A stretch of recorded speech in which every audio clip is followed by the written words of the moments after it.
welcome everyone. My name is Cindy Rushton. I am core faculty at the Berkeley Institute, and I'm also the co-chair of the Johns Hopkins Hospital Ethics Committee and Consultation Service. So welcome to our ethics for lunch.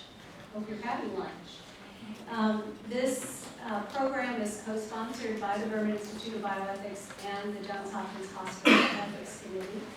And it is an ongoing series that we'll be having on the third Tuesday of every month. So I hope you'll put it on your calendar and join us as we explore topics that are of interest to our community and a way for us to engage in conversations about some of the ethical challenges that we face. So we'll be looking at lots of different topics, and one of the purposes actually is, first of all, it gives some information and provides an education, but also to engage together about thinking about how we might approach these questions somewhat differently and what would support us to practice with integrity here in the Johns Hopkins Hospital. So I'm really delighted to have the opportunity to introduce Dr. Diane Owens. She is an assistant nurse manager for cardiac surgery, and she's also a nurse practitioner and a long-term member of our Johns Hopkins Hospital Ethics Committee. So Sharon is going to introduce our panel.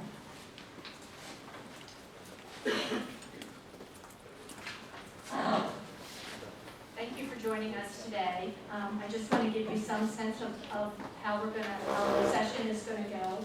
So our topic for today is determination of medical decision making on capacity. And I think there are many times when we question our patients' ability to make decisions, whether they agree with what we want them to do or whether they disagree with what we think the plan of care should be. Sometimes their decisions seem inconsistent with their stage of illness. Sometimes they're inconsistent with what their significant others are saying they want to do. And sometimes we're not, we think their decisions are not completely reasonable. We respect autonomy of our patients to be able to make decisions. And so assessing their capacity to be able to do that is really important for us to maintain their autonomy. So during our time today, we're going to give you a framework for assessing capacity and when to use other resources to assist you with that assessment. I'm going to have the panel introduce themselves and their specialties. I'll go through the case very briefly, and then we're going to have each of the panel members discuss how they would contribute to assessing this patient's capacity. And then we will have questions and discussion from the audience. So I'm going to start with introductions of the panel. I'm Dr. Michael Clark from the Department of Psychiatry. Mark Hughes, I'm in the Department of Medicine and also the palliative care. I'm co-chair of the ethics committee. Krista Strong, social worker for the Med-Surg Social Work Department. I'm primarily on the cardiac surgery units. Matt Norvell, one of the chaplains in the Department of Spiritual Care and Chaplaincy, and I work specifically through that. So the case for today is on your handout, and I'm just going to read it briefly. It's about an 84-year-old man who's had multiple health issues and has been hospitalized for several weeks. He has his family includes a son, 2 daughters, and he has many extended family members. They've relayed some information to the medical team that the patient had some memory issues prior to hospitalization, but he was living home alone, and he also had not been to a healthcare provider in many years. The staff's concerned because sometimes when they try to do treatments and procedures, he refuses them. He's inconsistent, and he may agree to medications at one point during the shift or day and then refuse at another time. He seems to be worse as the day progresses into evening, and he sometimes gets confused. The patient does not have an advance directive, and he's not designated a healthcare agent. All 3 of his adult children visit and participate in decision making. They continue to express that they want their father to have all treatments, and the staff should continue to try to give him those treatments. But the staff sometimes thinks that the patient does not want them, things like blood draw, stressing changes, and they feel like they might be treating him against his will. First, we're going to start with Michael Clark. Do you want me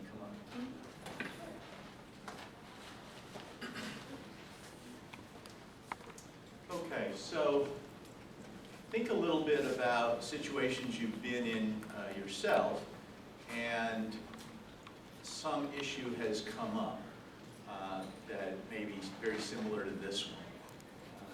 The issue really comes down to, we do all kinds of things to people here, and when they agree with us and we agree with them and the family agrees, we press forward. And you could argue that that is maybe not appropriate in some situations, because when people are in agreement, you're not typically asking about their capacity. And so this issue arises when there's some conflict. And the conflict can take many different forms. It can be in conflict with the patient saying they don't want to do something that you think they should. It can be the family members, or it can arise internally within the team, just as you heard in this situation, that somebody is doing something and the patient is not necessarily cooperative, and then it becomes a matter of, well, are we really doing what the patient wants? Are we really doing what we want? And the questions ensue. So we can come back to some of those matters as they relate to this, but I wanted to take you through the nuts and bolts of a capacity assessment, which is one of the things that we do most commonly on the psychiatry consult service. Arguably about half of the consults that we do in the general hospital are for some aspect of capacity. And so I know this is impossible to see, but is online or will soon be online. And the idea here is to try to continue to think clinically about the patient that you're taking care of for a couple of different reasons. You're really trying to figure out what's wrong, why the conflict exists. And you'd really like to take the emotion out of it, at least at the start, because you don't want the decision driven by your emotions or other people's emotions and all of the biases and prejudices that come along with those emotions. This is really meant to be as objective and straightforward as you can make it.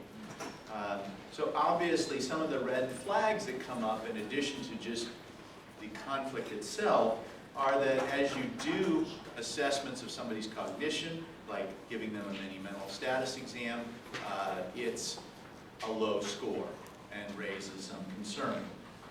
If someone has a history of developmental disability or some other cognitive impairment, like dementia, then that should be a red flag as to just what exactly are you asking of them, and can they really understand it. If the refusals seem irrational or inconsistent, that should raise a red flag for you.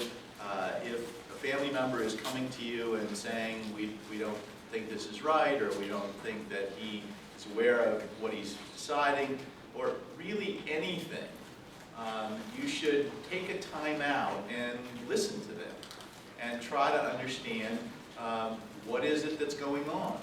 Maybe they just don't understand the situation, or maybe they have some insight that you could benefit from. And all along, you should be trying to think about, does this fit together clinically? Do we have an understanding of what's wrong with the patient? Do we have an understanding of what we're offering as treatment?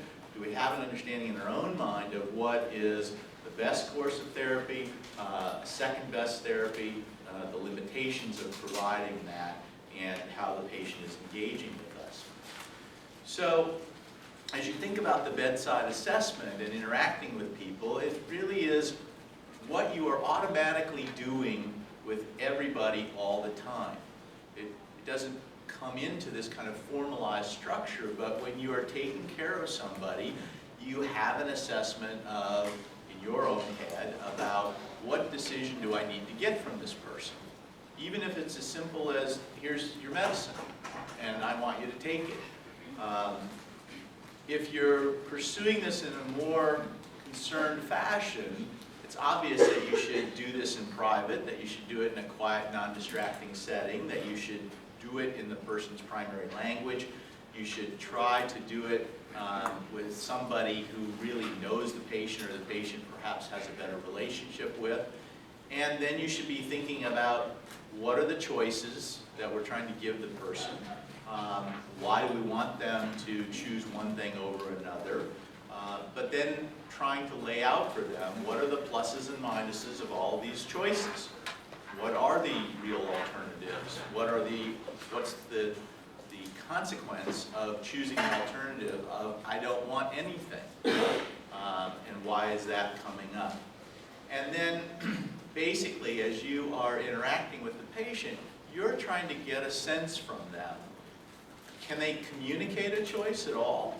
And how are they doing that? Are they spontaneously expressing it? Are they doing that consistently? Or are they nodding yes or no? Or are they squeezing your hand? You can begin to see how your reliability tails off if the person is sicker and sicker and more limited in terms of their accessibility. You want to understand, you want to see if they can understand the relevant information. Why is it that we're offering this choice? And why is it that you might want a different choice?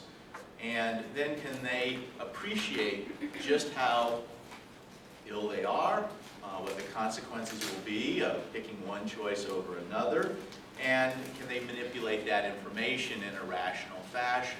Can they demonstrate to you, it sounds corny, but can they demonstrate to you the way in which they're making a decision about this? Or does it seem like it is completely incoherent? And then it becomes really a matter of, do you have a sense in talking to the person that they can really do all these things? And if they can, then great. You move ahead as if they understand what it is that's going on. Keeping in mind the capacity is not a black or yes or no, all-inclusive capacity. You may have the capacity to do one thing but not another. And so as the situation evolves, this is an iterative process. This is an assessment that is always going on in the back of your mind as you interact with the patient. If they clearly do not have capacity, it's not necessary that in all cases you get a consult or call legal or call the ethics committee or anybody else. You should move forward with trying to play out who's going to help you make decisions for the patient. And that's a whole nother page and a whole nother flowchart. But as you look at it, you'll see that it's pretty straightforward and makes a lot of sense.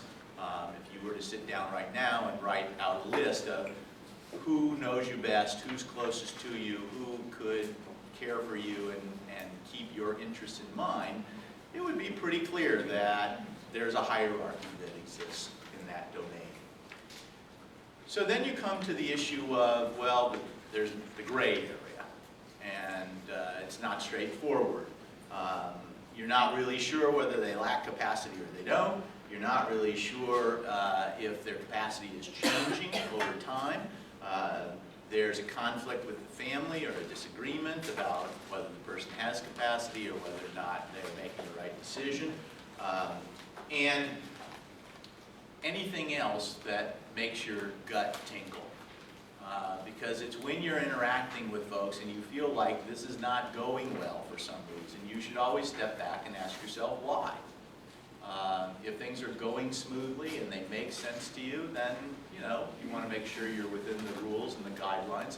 But it's when things are not going smoothly that you need a calmer, more straightforward approach and resources to rely on to help you do that.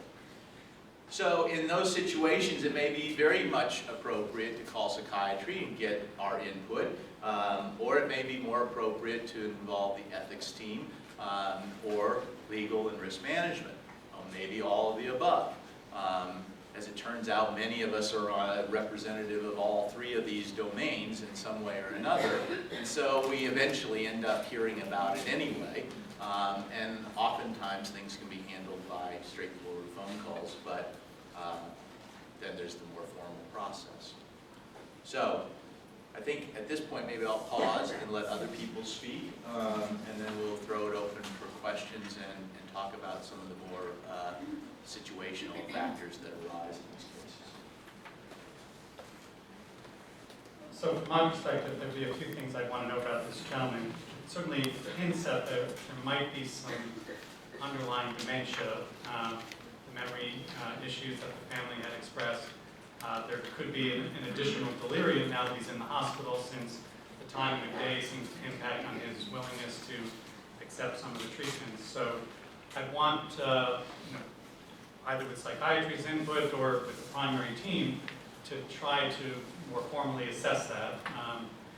If there's dementia, could we do something like the mini mental state exam and get a better assessment of the degree of cognitive impairment, if there is any? Because that will obviously impact what Mike was saying of his ability to understand information and rationally manipulate it and come to a decision. So I'd start there with sort of the medical issues that might impact on his decision-making ability.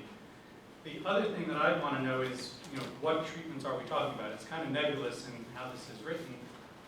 So some of it is medication, some of it is lab tests or things that normally people get in the hospital. But if they're higher risk treatments, more serious consequences if something went wrong, the probabilities of success of those treatments, so how likely are we to actually accomplish what we're trying to do, those are going to impact on not only the informed consent process, so thinking about this particular treatment and its alternatives and the risks and benefits of those, but if the patient or the family are going to need to weigh in on, are these treatments worth it? Are they really accomplishing what we're trying to do? I want some specificity about what those treatments are. And then that gets to the larger context of thinking about the goals of care, and this gentleman has lived a long life already. He's sort of not been involved in the medical setting a lot. It sounds like he's gone a long time without seeing a doctor. So exactly what are his goals for both this particular condition, whatever it is, and then also longer term. So those are the things I'd want to hear about on the medical side. As a social worker, I would want to assess his support system. It appears as if he has 3 very involved children that have been in the hospital, it says, over the course of several weeks. Would want to see if he has an advance directive, if he has appointed any of those children to make decisions if and when he cannot do that for himself. Would want to also see, it says he hasn't been to see a healthcare provider in some time. Was there something traumatic that happened in the past that would cause him not to seek medical attention, or has it just been a combination of things building up over the years and he has been unable to come in and get the attention that he needs? Is the family supportive? Do they live locally? Does anybody live with him since he's 84? Just really go over a whole psychosocial assessment and approach and see what supports were there and would be there for him through the treatment and then discharge from the hospital as well. So, for me, conceptualizing a case when the ethics committee is called, I really appreciate Dr. Clark's phrasing of what is it that makes you tingle about this, right? Not in some lovely way, but like, what's the I don't know, the distrust, the distaste, something has happened somewhere between the patient's family and the treating team that has caused them to bubble this up to the point of calling ethics. And so for me, I want to try and figure that out first. Try to understand what, if we can really clarify what's going on. Maybe this one is as simple as, well, we wonder if he's competent enough to make this decision. Okay, that's great, it's fantastic. Maybe that's an easy solution. But it sounds like there's more at play in this. We don't have, we sort of sneakily wrote this, is we don't have the guy's culture, right? We don't know where he's from. We don't know if he is American or if he's been here for, he and his family have been here for 10 years from God. We don't know how their family has made decisions in the past. These adult children, we don't know how they feel about making medical decisions for their father and how that's taken in their family. And if we look at it from sort of a spiritual background, if they come from a really maybe a real paternalistic, hierarchical, spiritual background, then maybe dad's always been the one that's made decisions for the entire family. And nobody really knows how to make a decision for that. Or maybe these children, he's 84, these children have been out on their own for many years. Maybe he had no religion or spirituality at all. And one or two of them have a really strongly identified religious background, and that's the place that they're making decisions from, and that's the place that they're choosing to continue treatment from. And so the thing that I would really want to pay attention to is where is the, this conflict is coming from somewhere. The other avenue of conflict might be from the team. As it's written up here, is the staff at times think the patient doesn't want some of the treatments. So maybe they've seen this guy for a while, and maybe they've seen him before, and they're really concerned that things are being done to him, and his family's making choices for him that are not in his best interest. And so we really want to try and tease out and figure out where does the conflict lie. And to do that, we've got to investigate both with the team and with as much of the family as they will avail themselves to do. I think we're going to open it up now to questions and discussion from the audience. I want to encourage you to speak directly into the microphone. Somebody will bring it around to you, but you need to speak directly into it since we are recording this.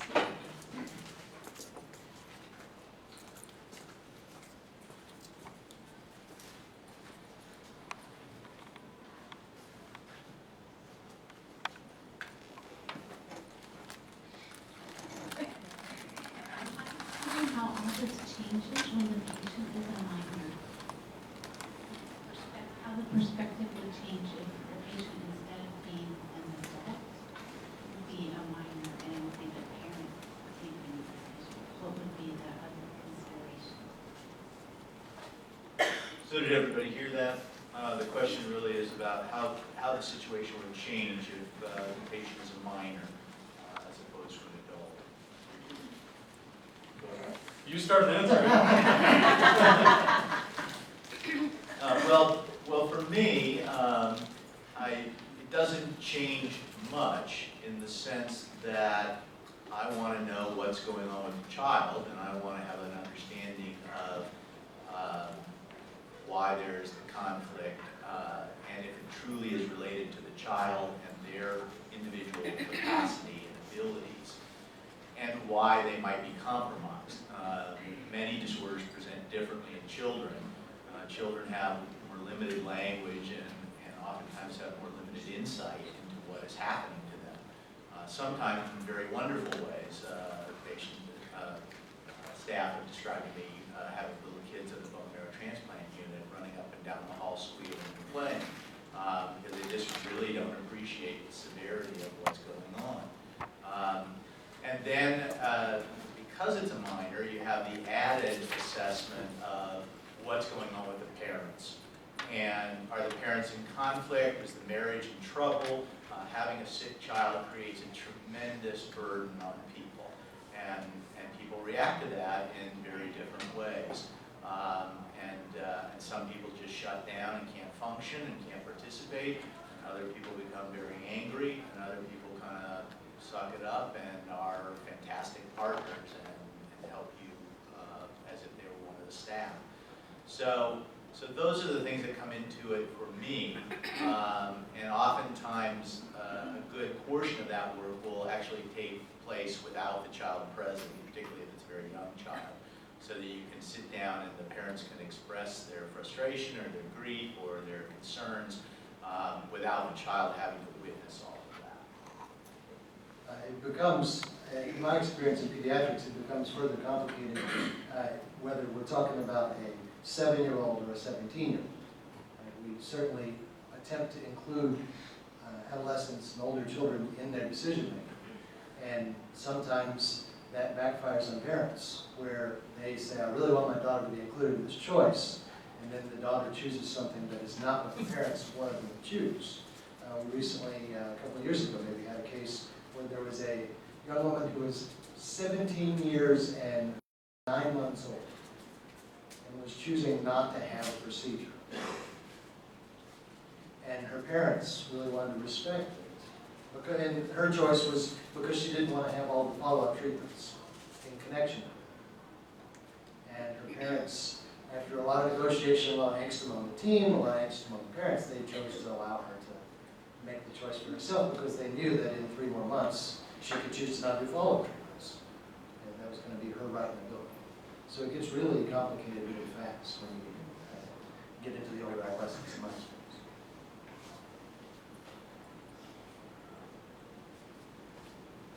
So I have a couple of questions. One is, if you have a patient who won't cooperate, or at least won't fully cooperate with the capacity assessment, where do you err there?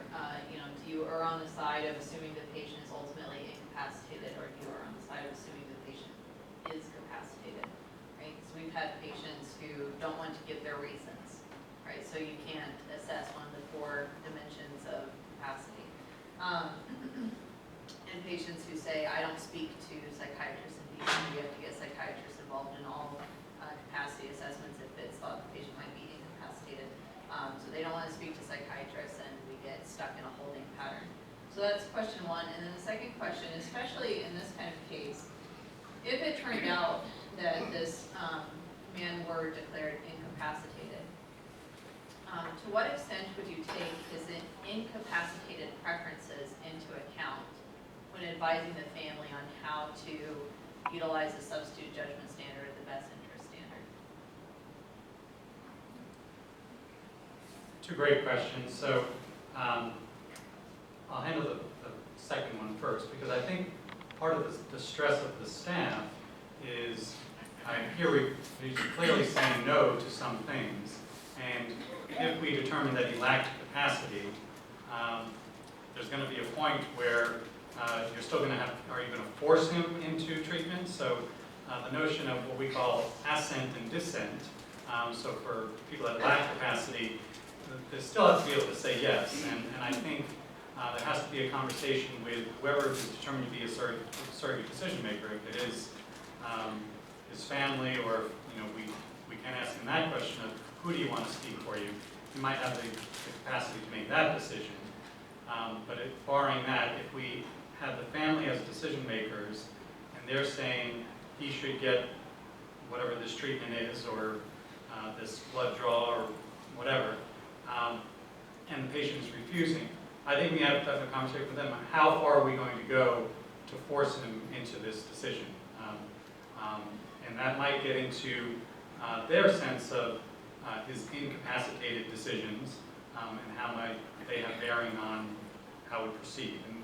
And it may not be solely psychiatry's input about that, but there may be behavioral management things that can be done, especially if it's time of day, that might bear on his willingness to accept some things. But it's also, maybe a discussion with the ethics team, if they're going to call an ethics consult, to get the family in the same room as the clinicians and say, we're stuck here, we've got a dilemma, we've got a conflict of, you're saying, proceed on, but your father's saying no. How much are we going to sort of force him into this? So that would be my first response. And then I'm going to have to, in terms of the reasons, I personally would say a person that stops short of fulfilling all 4 criteria, where they don't give reasons, they just say, this is my decision, period, I would still question their capacity. I want to know the why. I want to try to figure out a way to get to the why. Their values, their reasons. We should prima facie assume that all people have capacity, but if we have these red flags and we're having these impediments and refusals, I'd like to hear the reasons, and if I don't hear the reasons, then I'm going to question their capacity. Other people have comments? I mean, one thing I would say is that, remember, when you are taking care of people and when you are encountering these issues, it's a story. So think about this person's narrative. And the problem with stories is that they have, events in a story have infinite interpretations. And so you really are not trying to project your own will and choice and preference and prejudice and everything else onto the person and say, if you don't match me, you're irrational or you lack capacity. It really is about trying to figure out a way to communicate with the person and to give people the information and resources that they need, whether it's just data or whether it's some kind of treatment to improve their cognition, or whether it's some kind of behavioral interaction so that they become less agitated or frustrated. And so as you're talking with people and you feel it going sour, the conflict is arising because you don't know something. You may not know something about the case medically, you may not know something about the way that somebody processes information, you may not know something about what's happened in this person's life that is affecting their decision. And all of those events are meaningful, some more relevant than others. And so while I was asked, what side do you err? I tend to be, as people who know me, more paternalistic probably than the average person, and more directive than the average person. But I am trying to err on the side of being able to fight another day and make another decision. In other words, I will want to give everybody the chance that they possibly can to get better, to live another day, and to not give up. Until I really have a sense that they have explained their story to me and their interpretation is clear to me, then I feel more comfortable sitting back and letting that play out as they would like it to do. The goal in psychotherapy with somebody is not to live the person's life for them. The goal is to help them make better choices and live their life to the fullest. And the same principles apply here. We need the microphone up here. Oh, there's somebody's in the back. I want to ask a question about a sense of proportionality between the risks assumed in a decision and the level of capacity to make that decision. So for instance, I've always assumed that a lower level of capacity would be required for somebody to make a decision about having their blood drawn, as opposed to a decision about an experimental surgical procedure that had a 50% risk of mortality. So the question I wanted to ask is, do you think that there should be a higher level of criteria for capacity, the higher the risks that's being assumed? And if so, how would you judge that level of capacity? I would completely agree that as the risks escalate or the probability of success decreases, the higher the stakes, the more you really want to assure the capacity. So all four criteria might be met. So it might be, while it impacts on the daily care plan, a refusal of one blood draw, during the day or at night, may not impact the patient significantly, may not be too risky. So maybe we accept sometimes just the refusal without a reason. That can be certainly reasonable, and you don't have to go through all the steps there. As I was saying, something like choosing a surrogate decision maker, so if it's a healthcare agent, I might say that's a low-level need for full capacity. You could make that decision without weighing all the risks, benefits, and so on. That you might assume that person can still do that, even if they have advanced dementia or cognitive impairment. They might still be able to do that, and we would accept that as a choice that they have made. So I would agree that there's this sliding scale notion or a spectrum of choices, and you require a higher level of capacity determination based on the risks and the probabilities. Similarly, I think about, and you mentioned this earlier, Mark, the threshold of capacity goes up or goes down with their compliance with the proposed plan, right? We don't do as thorough of a capacity assessment if we say, well, we're thinking about doing this surgery. Yep, me too. Great idea, right? All right, he's fine, he's good. All right, well, he proposed that plan. you really should check and make sure these thoughts are lined up. And so it's a similar, for me at least, it matches with that, the sort of the risks and the benefits that are connected to it.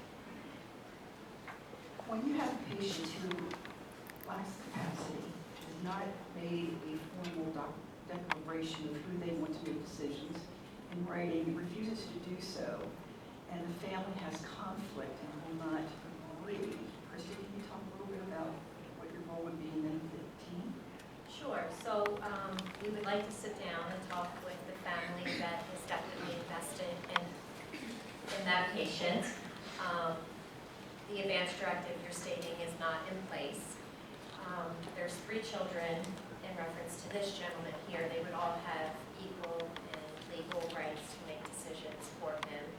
Would want to interview and say, you know, is there a leader in the family? Is there a hierarchy? Is there someone that this patient would tend to listen to? Is there one of these children that lived with him that might know him a little bit better? Just really dig deep, see who in the family the patient might seem closest with at that point. That you can't. It's the next step if you can't. Well, not if you have family that is present and invested in the patient, and the patient's deemed incompetent. You would hope to have one of the family members that can rise up and make the decisions that are appropriate. I do think that, you know, if the 3 children were not all in agreement, if there were conflicts among them, and nobody was a clear decision maker, either designated by the patient or that they agreed, okay, you're going to be the spokesperson. If one of the daughters and one of the sons are, you know, completely on different pages, that I think is a role for the ethics committee. Again, getting people in the room, talking about it, trying to work it out. Is there any place where you can find consensus between the 2 of you? That would be our job as a multidisciplinary team of trying to come to some resolution if we're at an impasse and conflict. I think it would be a rare circumstance, but sometimes it may happen that if there's such amount of disagreement and you really feel that the patient's best interest is not being served, that might be a role for getting legal involved and at least exploring the possibility of something like guardianship, letting the courts decide. But we try to use that as a last resort. I don't know that the hospital lawyers will want to go that route. If we have people that are involved already, it's just, again, trying to talk to them, ongoing communication. Maybe you can't solve it today, but maybe if you keep working at it, you can get to some agreement. The one thing I would add is that if you find yourself in a conflict like that, there usually is somebody that you have a question mark about. There's some person who you're thinking, oh, gosh, that doesn't fit with everything else the family's saying or what I want to do, or they can't really describe to me a coherent rationale themselves. You have to at least consider that maybe they don't have capacity. It wouldn't be the first time that family members have shown up here and have been intoxicated or demented or have any number of other psychiatric problems. And so you remember as you're moving through the other surrogate decision makers, there's essentially a little mini capacity evaluation going on of those people too. Do they really understand what's going on? Why, if not, why? The other one that I wanted to throw out to the audience is, and here in this case, it's clear we have 3 children that are actively involved and there's extended family. What about those situations where there has been family, but then they disappear? And I'm seeing nods, so I'm imagining that this is not an uncommon scenario.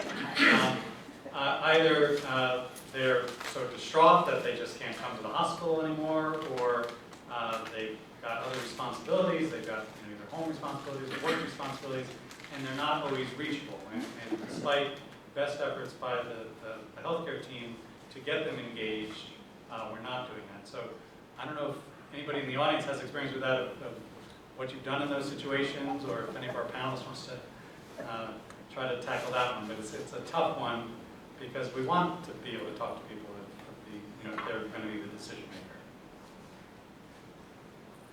And all the way back there.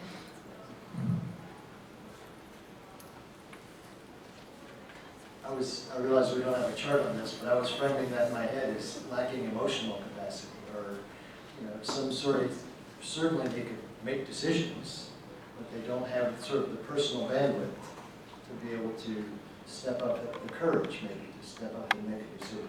And so the easier way is to flee. I have a question related to this. It's in regards to when a family makes, a patient's been deemed incapacitated, and the family's making decisions that clearly the patient does not want.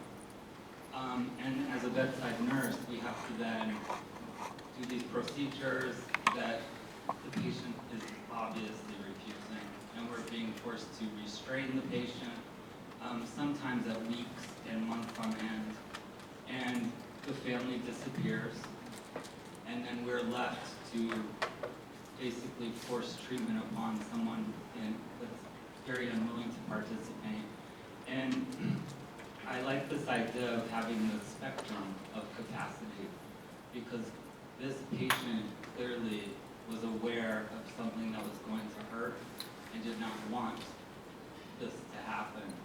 And the family is, of course, gone.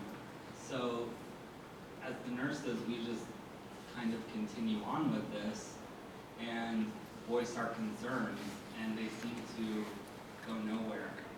And it's really frustrating at times that we can't do more for our patients. I'm just wondering if you guys can comment on that. I know as a social worker on the team that I work with, many times the nurses will come to me with concerns, and we will try to set up yet another family meeting. Even if the guardian or the respectful family member cannot physically come in, we'll try to do it by speakerphone. It's always good to review what the goals are. If you've been in the hospital for several weeks, I'm sure there were goals from the beginning of care. What are the goals now, a month into it? Where are we? So it's really good to review that, and with the nurses that are providing the treatments and the care that you're doing every day and you're questioning it, it really is a good time to review everything. If you cannot get the family to participate, either by speakerphone or coming in and gauging the times that may be a little bit more convenient with them, there are times that I know we've received ethics consults as well in reference to this, tying a patient down so she doesn't pull out her tubes and things like that. So it is really good, and you're there, you're in the rooms for 12-hour shifts, just to reach out to the social work staff, the ethics committee, see if you can get another meeting on board just to review everything and see, is this the course we still want to stay on? Because it doesn't appear to be working, or the patient may have changed in some capacity ways from the last time we looked at everything.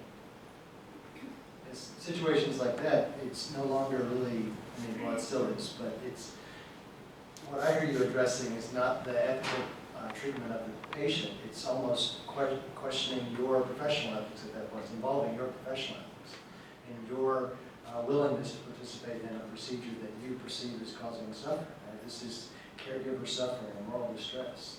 And that is a fair thing to reach out to, to your social work staff, to the ethics committee. At a minimum, the ethics committee could come and hear the story and say, well, everybody's within their ethical boundaries in this. I'm sorry, this is your shift. But at least you would hear somebody say, yes, we hear and appreciate how hard this is, and we recognize the distress that you're living in. But it also could present an opportunity to have, maybe the pathway could change a little bit too. And it's certainly not going to change if nobody raises their hand and asks for help. I think the other thing I would add to that is that, again, if you find yourself or your colleagues in that situation, it's a very legitimate issue to raise with the entire team. I think you want to expand who's in the conversation so that you're not suffering in silence and not carrying the burden by yourself, but to say, this is why we have multidisciplinary rounds. And yeah, they take extra time, and yeah, everybody's busy, but it's one thing when everything's going smoothly, we can be very efficient, and efficiency's great. But when things are not going smoothly, I can guarantee you that you can spend a little bit more time now, or you can spend a whole bunch of time later.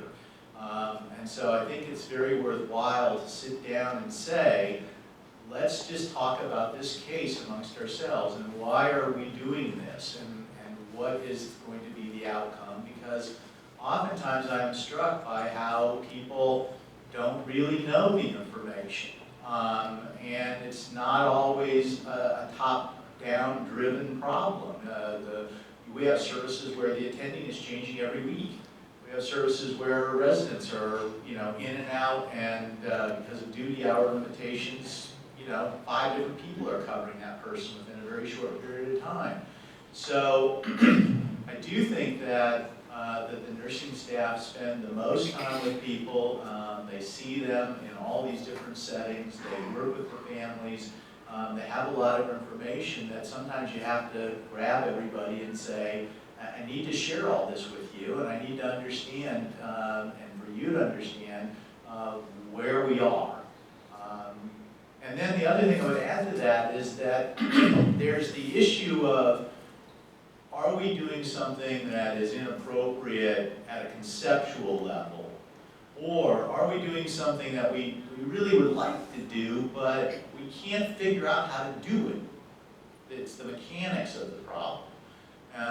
And so there are other people in this institution and other people in other services, and psychiatry in particular, that work with difficult patients, work with cognitively limited patients, work with people that can't voice their opinions or tell you what's going on.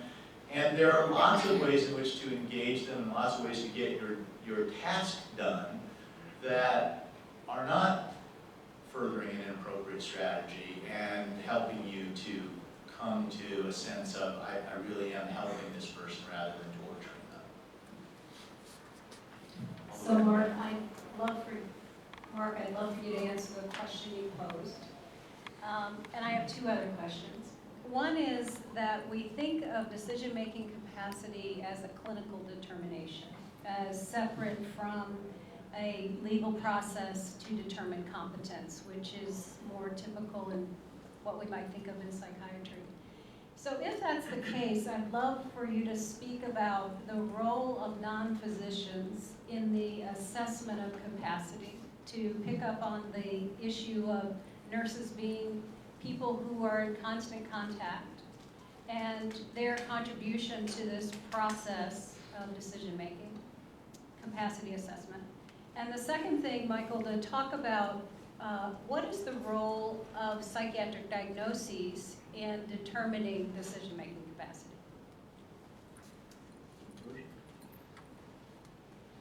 So I think, as Michael was saying, a multidisciplinary team, you get input from all team members, and that goes into the overall capacity assessment.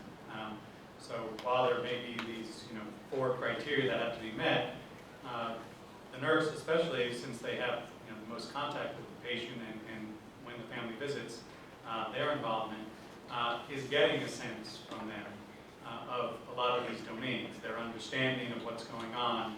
If there is just these conversations happening in the room of what is the doctor or the rest of the team told you, how are they processing that information. So you're getting pieces of information from all team members, and also learning a little bit about the patient and their core values and how they live their life and the narrative that Michael was speaking about. So definitely the opportunities where you need to get everybody in the team together to hear about this is going to help inform that capacity assessment. So especially when there are these red flags or impediments, you need to get people talking and say, okay, what piece of information do you know? How does that fit into this overall puzzle? In terms of when the family disengages, One thing I would encourage people to think about is a trauma-informed process of care, where you're really thinking about why, and Matt alluded to this, why are people fleeing? If it's a fight or flight response, are they so distressed that that's why they are not coming to the hospital? Is there a way to attend to the trauma that they might be feeling in seeing their loved ones sick or being in the hospital and all the bells and whistles and so on that go on with that? So can we try to address the trauma part of it, get them to a place where they're more even-keeled in their emotional state, to then do the rational deliberation about the care plan, the overall goals. That might be one piece of it. And then I would just wonder, can we go out to them? We often don't do this, but are there opportunities to think creatively about getting them re-engaged, going to their home, or you said speakerphone, or ways to meet them where they are. But maybe it's not just within the walls of the hospital. Maybe we need to find a place where they'll feel safer and maybe a time when they can actually meet.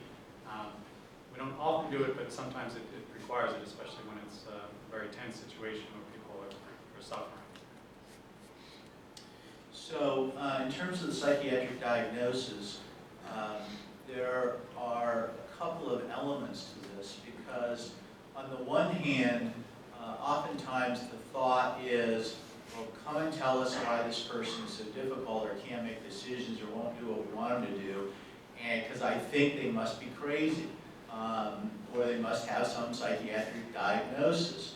And then what I would caution you all against is these absolute conditionals. If X, then Y. Because it usually isn't that absolute. There are a lot of people with psychiatric diagnoses of very serious type that are perfectly capable of making decisions. And so in that setting, the diagnosis is a shortcut.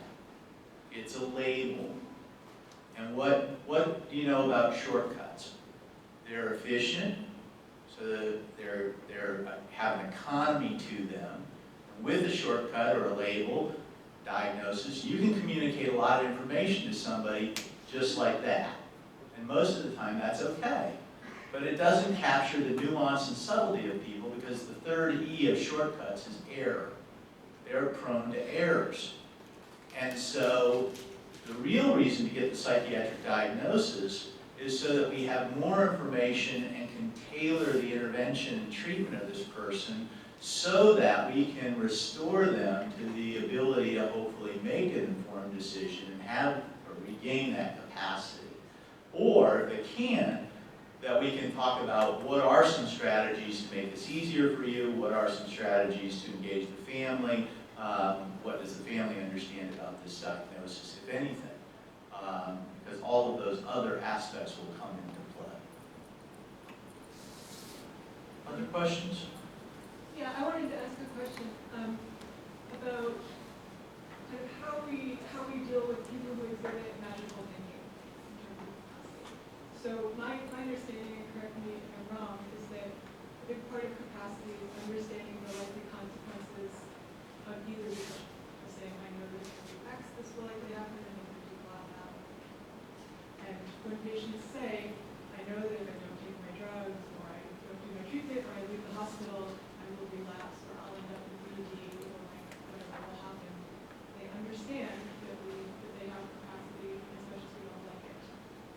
And conversely, when patients say, I know that if I do this, the mothership will come and save me, and there's going to be magic, the person is really delusional. What do you do about the kind of in-between where somebody is saying, if you just do this, it's going to be okay. I just know it's going to be okay, and it's a general diagnosis, or it's, that treatment doesn't work, or you're on your 6th line of chemo, and they're saying, I know that if you do treatment X, there will be a miracle, and kind of exhibiting this magical thinking. Is there a question about their capacity, or is that fine?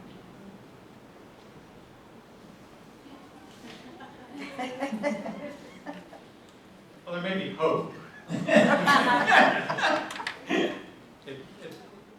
I think a root of that, your latter, scenario was about hope, and I would explore that with the person of why are you hoping for this? What are you looking for? And then the other way I would frame it is, okay, we can hope for that. We can hope for the same thing that you want, but also think about the worst case scenario. So what's the best case scenario in this situation? What's the worst case? And try to get them to explain how they would see what would be worse, if things didn't work out the way they hoped for or wanted. What would that look like, and how do we try to prevent that?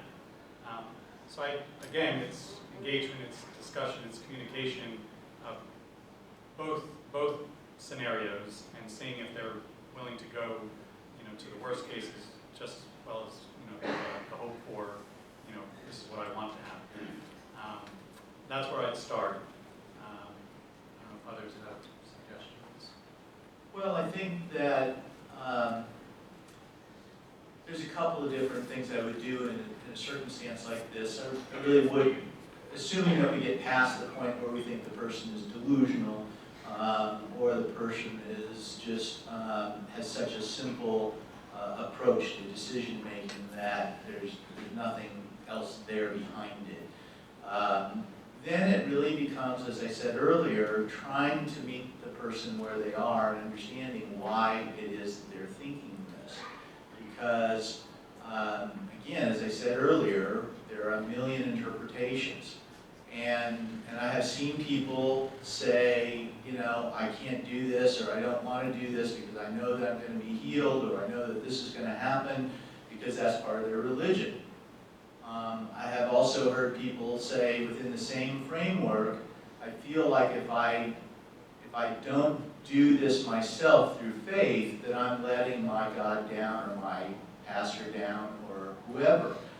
And it's an important distinction. And there are circumstances in which it may be time to bring someone in from the church, or and to engage them in such a way that they can have an easier time engaging with the person and explain to them that certain things are acceptable in certain circumstances and other things may not be, and give the person a pathway out of their conflict. I'm grateful that it took us about 58 minutes to get around to religion and delusions.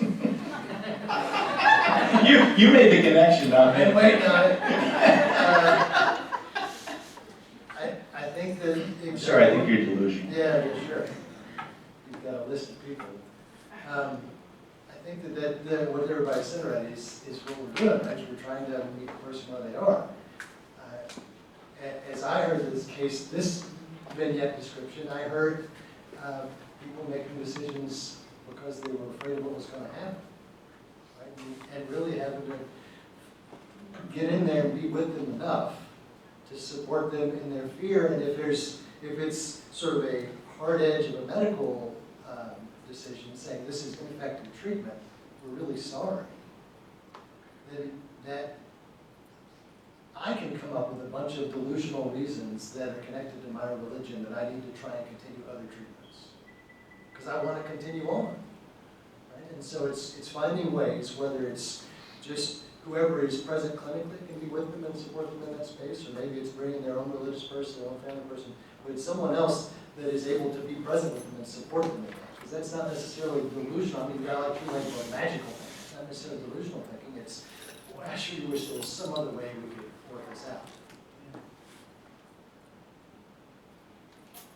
I mean, again, we talk about unrecognized bias in all different domains. And the most dangerous bias is not the obvious gender, ethnicity, whatever. It's somebody doesn't agree with you. And it's the projection of your own framework into somebody else's life and beliefs that makes you think, something's wrong with that person. They're not making a rational decision. And many of the things that we convey in shorthand perpetuate accentuate some of those types of bias and stereotypes. And so staff have been in situations where they see a diagnosis, for me it's the psychiatric one, and automatically assume that the person can't make a decision. And so therefore don't even talk to the person. And so, you know, years and years ago when I was a resident, there was a patient with schizophrenia in the surgical ICU with a huge aortic aneurysm, abdominal aortic aneurysm. And they had wanted her to go to surgery and prepped her for surgery, and then came to pick her up for surgery, and she said, I'm not leaving here, I'm not going any place with you people. And, you know, everybody was all upset because the OR was empty. And this woman was creating a problem. So he had a psych consult because she has schizophrenia. So I came and saw the woman, and yes, she did have schizophrenia. And I just started talking to her and said, do you know why you're here? And she said, not really. And I said, do you understand that they were trying to prepare for a surgery? And she said, yes, but I don't know for what reason. And I took out a piece of paper and a pen and drew an upside down Y and said, this is the big blood vessel that runs from your heart into your legs. Do you understand that? And she said, yes, I know about those things. And yours has a big weak balloon coming off of it. She said, holy cow, that sounds bad. And I said, yes, it is, because it could burst and you could die almost instantly. She said, well, can't I get that fixed here? I said, yes, as a matter of fact, you can. That's why we'd like to take you to surgery. And she said, I'm ready to go. And, you know, and it's just that simple sometimes. Not all the time, but sometimes. But it does pay to talk to people. Other questions? Comments? Criticisms? Thank you all for coming.